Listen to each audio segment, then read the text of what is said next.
Hentikan.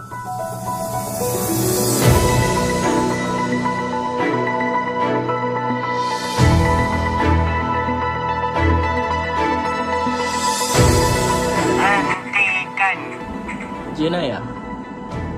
Nogoni. Katakan. Tidak. Untuk. Menjadi Korban. kekerasan.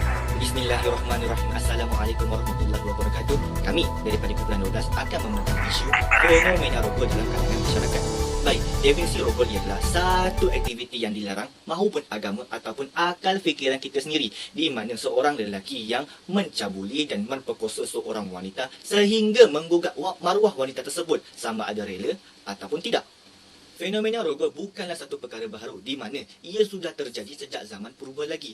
Fakta sejarah membuktikan bahawa raja-raja dan para pembesar memiliki gundik mereka tersendiri. Dan di zaman Rasulullah SAW, baginda berhadapan dengan satu kelompok jahiliah di mana aktiviti rogol menjadi satu kebiasaan bagi mereka. Dan sehingga ke hari ini, wujudnya satu aplikasi sugar daddy di mana wanita itu sendiri mempromosikan dirinya sebagai satu bahan kepuasan bagi lelaki tersebut bagi mendapatkan hasil yang lumayan.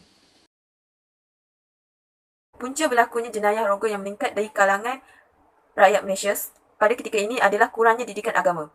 Sekiranya mereka mendapat didikan agama yang sepatutnya, maka tidak akan terjadilah hal seperti jenayah berat seperti jenayah rogol ini.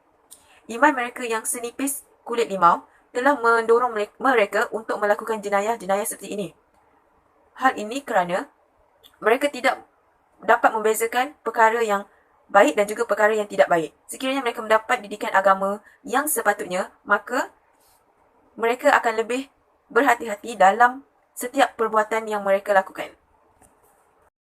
Punca berlakunya jenayah rogol yang seterusnya ialah disebabkan oleh perasaan dendam yang wujud dalam diri seseorang yang boleh menyumbang kepada jenayah rogol. Kebanyakan jenayah rogol yang berlaku akibat daripada dendam yang ditujukan kepada segelintir pasangan kekasih akibat daripada menolak cinta mereka. Sebagai contoh, ada pasangan yang telah disepak, disebab asid dan juga ditumbuk, dan juga malah perbuatan yang lebih agresif juga dilakukan, itu dengan merogol untuk memuaskan perasaan mereka dan juga bertujuan untuk membalas dendam kepada pihak mangsa.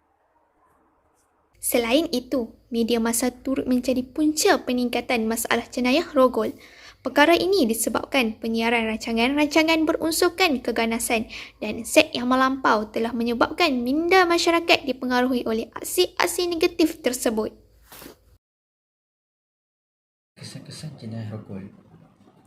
Di sini saya dapat simpulkan terdapat 3 kesan jenayah rogol, iaitu kesan terhadap psikologi, kesan yang menyebabkan kehamilan dan akhir sekali menjejaskan kesihatan.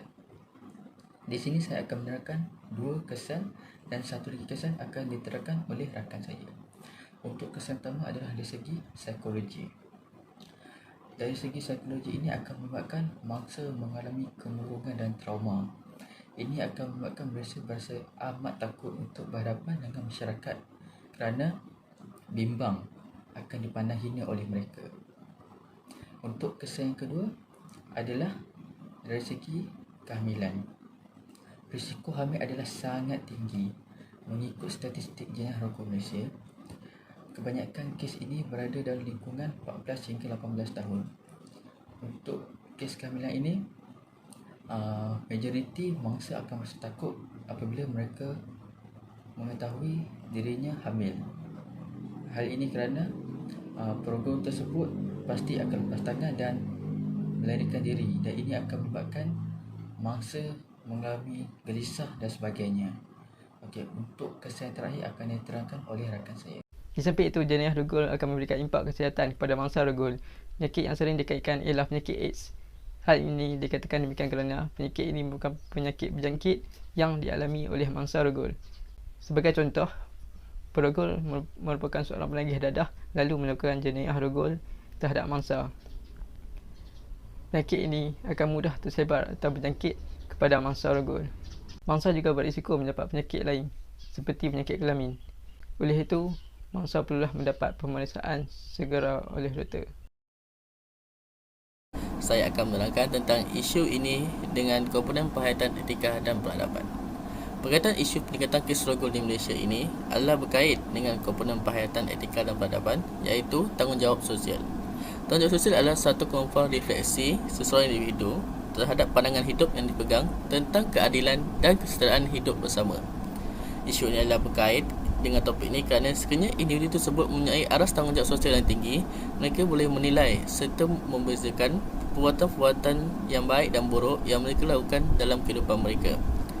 Tindakan tidak moral yang dilakukan oleh individu tersebut menunjukkan bahawa mereka tidak mempunyai tanggungjawab sosial terhadap masyarakat di sekeliling mereka dan hanya ingin memuaskan nafsu mereka meskipun tahu perbuatan itu salah di sisi agama dan undang-undang. Tidak mempunyai semangat sosial yang tinggi akan menyebabkan berlaku perubahan sosial dalam negara kita, seperti contoh, para bangsa-bangsa tersebut iaitu para wanita akan trauma untuk berkenalan dengan lelaki ataupun bersiar-siar di tempat awam kerana risau perkara itu akan terjadi kepada mereka, dan hal ini akan menimbulkan suasana yang tidak harmoni dalam negara kita. Oleh itu, jawatan penguatkuasa seperti Polis Diraja Malaysia PDRM dan jawatan agensi-agensi yang berkaitan serta orang ramai haruslah sedar akan peningkatan kes ini dan bersama-sama kita mencari jalan penyelesaian terhadap kes ini agar dapat mengembalikan suasana yang harmoni dan damai dalam negara kita. Itu sahaja daripada saya. Untuk isi seterusnya akan dibincangkan oleh rakan-rakan saya.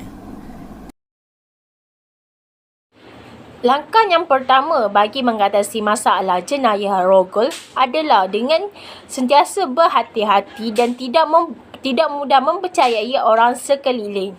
Hal ini bagi mengelakkan kita menjadi mangsa kepada jenayah rogol. Kita hendaklah sentiasa berhati-hati dan tidak mudah mempercayai orang sekeliling, terutamanya orang baharu. Okey, langkah yang kedua adalah mengelakkan diri melalui jalan yang gelap secara berseorangan, terutamanya bagi kepada wanita dan remaja perempuan. Hal ini, jika kita berjalan kesorangan di kawasan lorong yang gelap, kita akan mudah kita memberi peluang kepada para perogol untuk melakukan jenayah tersebut.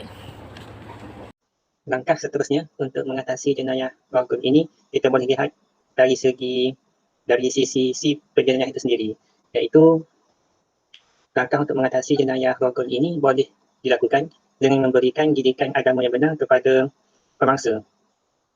Ini kerana kegiatan rogol yang mereka lakukan itu berpunca daripada kurangnya didikan agama yang betul. Mungkin mereka dibesarkan dalam pelbagai masalah ataupun keluarga yang bermasalah yang menyebabkan mereka tidak mendapat didikan yang sepatutnya. Oleh itu, didikan yang benar perlu diberikan di samping hukuman dari pihak kerajaan. Dengan adanya hal ini, maka diharap agar mereka yang sudah menjadi pemangsa dapat berubah ke arah kebaikan dan menghentikan jenayah rogol yang telah mereka lakukan.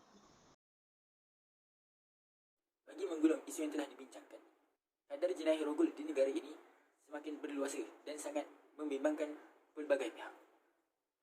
Masyarakat di negara ini seharusnya berganding bahu dan bersatu hati dalam usaha untuk membanteras jenayah ini daripada semakin berluasa. Oleh itu, ibu bapa seharusnya memainkan peranan yang sangat penting dalam mengawal aktiviti anak-anak mereka dan mengambil tahu dengan siapa anak mereka berkawan agar tidak menjadi mangsa seterusnya. Ini